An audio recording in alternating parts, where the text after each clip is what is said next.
बंगाल में फिर चला ममता का जादू, टीएमसी पार्टी ने किया विपक्ष को धराशायी।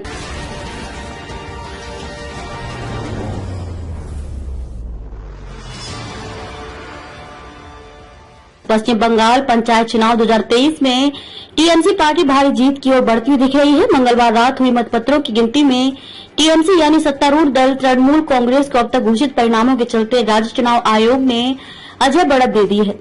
राज्य चुनाव आयोग के अनुसार टीएमसी ने बुधवार सुबह करीब 8 बजे तक ग्राम पंचायत की 34,359 सीटों पर जीत हासिल कर ली है। इसके साथ ही सत्तारूढ़ टीएमसी 752 सीटों से आगे चल रही है। वहीं टीएमसी की निकटतम प्रतिद्वंदी बीजेपी पार्टी अब तक 9,545 सीटें जीत चुकी है।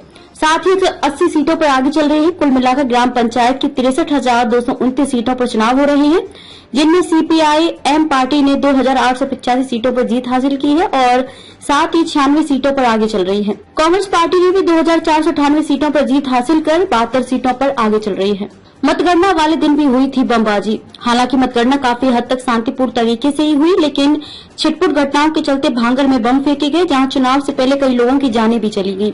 वहीं मंगलवार की रात केंद्रीय बलों और राज्य पुलिस द्वारा अनियंत्रित भीड़ पर गोलीबारी की गई, जिसके चलते कई आईएसएफ के समर्थकों सहित एक आईपीएस अधिकारी और पुलिसकर्मियों को भी चोटें आईं। अब तक घोषित सभी 554 जिला परिषद नतीजों में भी टीएमसी ने जीत हासिल की है, साथ ही 201 सीटों पर भी आगे चल रही है। इसके विपरीत बीजेपी ने 19 सीटों पर जीत हासिल की है और 7 सीटों पर आगे चल रही है। 8 जुलाई को पंचायत चुनावों के दौरान हुई हिंसा में लगभग 15 लोगों की जान चली गई, जिनमें से करीब 11 सत्तारूढ़ दल टीएमसी के थे।